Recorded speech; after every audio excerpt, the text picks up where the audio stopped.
नमस्कार मित्रांनो, अस्सल हाताची चव या मराठी यूट्यूब चॅनलमध्ये तुम्हा सर्वांचे स्वागत आहे. तर आता सध्या पावसाळा चालू आहे. या सीझनमध्ये पाऊस चालू झाला की गरमागरम चहा आणि त्यासोबत काहीतरी खायला गरमागरम लागतेच. तर अशीच एक रेसिपी मी तुमच्यासाठी घेऊन आलेली आहे, पोहा भजी. ही पोहा भजी म्हणलं की सगळ्यांना वाटते हे नरम होईल.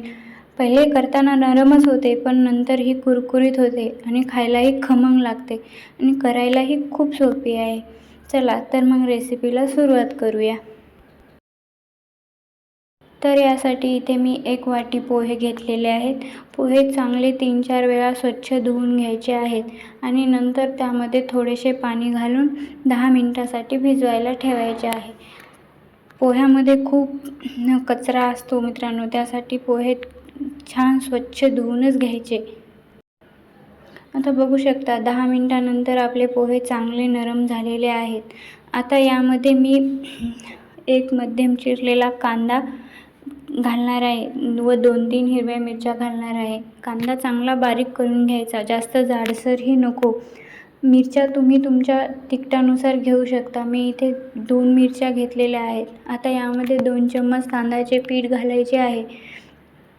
थोडीशी हळद, मीठ व जिरे घालायचे आहे.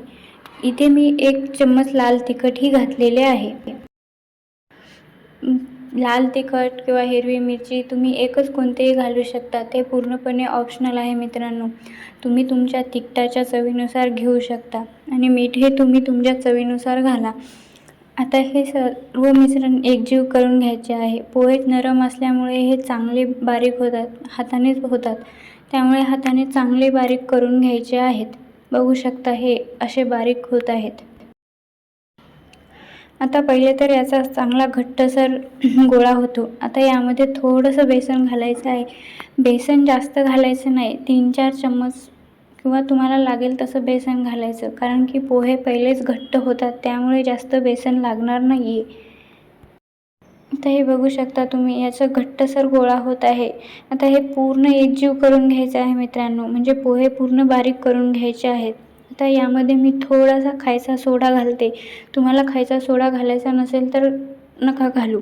आणि थोडेसे 1 चम्मच तेल घातलेले आहे. आता पुन्हा हे मिश्रण एकजीव करून घेऊया व यामध्ये मी थोडंसं पाणी घालणार आहे, कारण की हे एकदम घट्टसर झालेलं आहे, म्हणून थोडंसं पाणी लागणार आहे.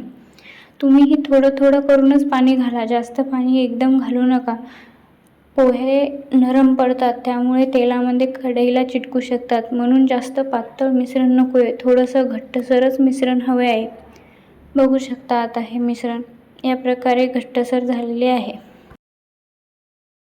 मला हे मिश्रण अजूनही घट्टसरच वाटते, त्यामुळे मी इथे अजून थोडेसे पाणी घेणार आहे, कारण की एकदम घट्टसर झाले की भजी खायला चांगली लागणार नाहीत, म्हणून मी थोडेसे अजून पाणी घेतलेले आहे.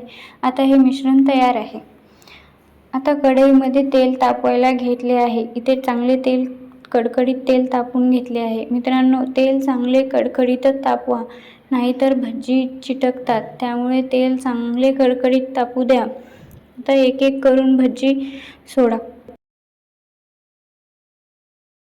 मित्रांनो, भजी थोडी अंतर ठेवूनच सोडा. पोह्याची भजी आहेत, त्यामुळे ती एकमेकांना चिपकतात, म्हणून थोडेसे अंतर सोडूनच भजी सोडा. आता 1-2 मिनिट चांगले वरतून खालतून तापून घ्या, 1-2 साईड. बघू शकता आता ही पोहे आपली तयार होत आहेत. पोहे नाही, भजी. एखादा कच्चा राहिला तर ते असा झारायला लागतो बघा, ते झारायला लागलेलं आहे. त्यामुळे दोन्ही साईडने बराबर तळून घ्या. बघू शकता आता आपली ही भजी तयार झालेली आहेत. मित्रांनो, ही जरी वरून नरम असली तरी ही वरून खूप कुरकुरीत होतात आणि आतून नरम आणि खायलाही एकदम खमंग लागतात.